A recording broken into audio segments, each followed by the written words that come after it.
When I chaired the Ottawa Presbytery, I was asked to introduce the controversial American Anglican Bishop John Spong at a lecture that he was giving here in the city. And I was sitting in the front row waiting for my time to introduce him, and he came up and sat beside me. And ever the bishop, and not the noted scholar that he was, when he found out that I was an ordained minister, he asked me, "Do you still feel called?" Now, no one had ever asked me that question before, or has ever even asked me that question since. Do you still feel called? In Luke's gospel that Dave read for us this morning, we have this scene in which these ordinary fisher folk have caught so many fish that their boats begin to sink after Jesus has directed them to the right spot. And then they leave their nets behind and follow him. The story also features, as you heard, Peter.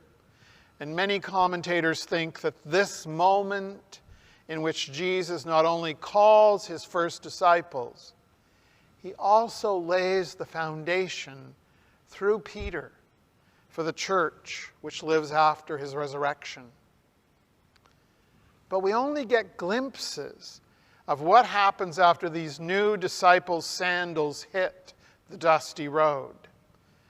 They follow, but there are those occasional outbursts of infighting when they're asking, who is the greatest among us? And there are those times of acute doubt about what they have done and whether Jesus is the real thing. Who hasn't watched a new teacher, a new minister, a new sales rep, a new accountant find that life in the so-called real world to not be quite as advertised? And others who persist with moments or even years of passion only to hit a wall at some point and take their leave. For some reason, it had me thinking about re-soling my shoes. On occasion, I've had a wonderful pair of shoes, great fit, durable, but the sole wears out first or it becomes unattached from the top. And the shoe guy, repair guy in the Hazeldean Mall is only too happy to re-sole the shoes and give me many more grateful years. Even Jesus had to retune, had to re-sole, and to remember his call at times. He would head off into the quiet of the retreat on the sea or on the land just to shut out all of those voices, all of those demands, so that he could hear the voice of God again in his own life.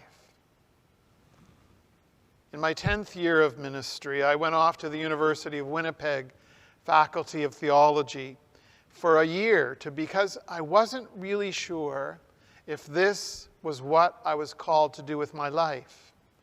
And thankfully, the U of W helped me by laying out a set of courses which renewed that first call from Jesus within me. But at the time, I just wasn't sure. Michael Milton says it's when you get to that place where you're asking yourself, Lord, what are you doing in my life? Am I still called? Was I ever called? That you need to do, he says, what the disciples did and go fishing. Take the boat out into the sea, cast the nets once more, and find out, does it come up with fish? Or do you go home empty-handed? The quality which, in whatever profession or calling or work, of people who are experiencing burnout and depression report missing in their work and in their life is passion. The passion for whatever we were called to do is gone. And this deep emptiness infuses our soul and being. And then And then we need to go fishing and to listen for the voice of Jesus in our life. Many years ago, the General Council of the Church established a sabbatical time for people in ministry every 5 years, in the hopes of keeping them in ministry, of keeping them vibrant, if they had time to reflect and to renew. And you're required as part of this, as the minister, to present a plan for your sabbatical to your ministry and personnel committee and to your local church council. And I don't know who the minister was. It might have been Peter when he was here at Emmanuel, but he told his M&P committee that his plan for the 3-month sabbatical was to chop wood, and they approved it. Sometimes in life you just have to hang a sign on your door saying, "Gone fishing, out chopping wood, listening for Jesus to call me again." A story has emerged in Black History Month about Reverend Dr. Martin Luther King from the early days of the Montgomery bus boycott. And one night, around midnight, King received a call that told him that his house was going to be bombed in 3 days. King was frightened, most especially for his family. And he said he went downstairs and sat at the kitchen table and he prayed, "Lord, I'm down here trying to do what's right, but I'm losing my courage." And he said at some point, in the midst of the prayer, he heard a voice, and it said, "Martin Luther, stand up for justice, stand up for righteousness, stand up for truth, and I will be with you, even to the end of the world." And King resumed his calling with new and unimagined vigor. And yes, 3 days later, a bomb exploded on his front porch. The pandemic has been hard on pretty much everybody. The quitting crisis has been one of the unexpected outcomes. People leaving their jobs because they just don't want to do that work anymore. And even in the volunteer sector, folks have been handing back their badges and finding other things to do with their life.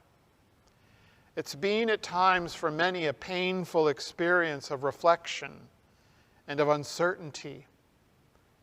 It's been a difficult year for people to hear the voice of Jesus in the midst of lockdowns and isolation and radical, seemingly unending changes.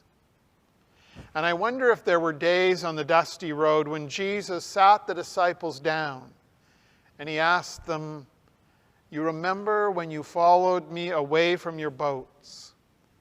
Do you still feel that call to follow?" And maybe this is the time in your life to go fishing, to go chop wood, to sit at the kitchen table and pray and listen for that voice of Jesus calling you again. The Scottish missionary and runner Eric Liddell, whose life was recreated in the film Chariots of Fire, was getting a fair deal of pressure from his sister, who really thought that the running, which ultimately led him to the Olympics, was just getting in the way of his real calling to proclaim the gospel. And she wanted him to quit running and become a full-time missionary. But Liddell had heard a call, and he said to her, "I believe that God made me for a purpose, but he also made me fast. And when I run, I feel his pleasure." Where do you feel God's pleasure? Where do you hear Jesus' call today? "Do not be afraid," Jesus said. And when the disciples brought their boats to the shore, they left everything and followed him. Thanks be to God. Amen.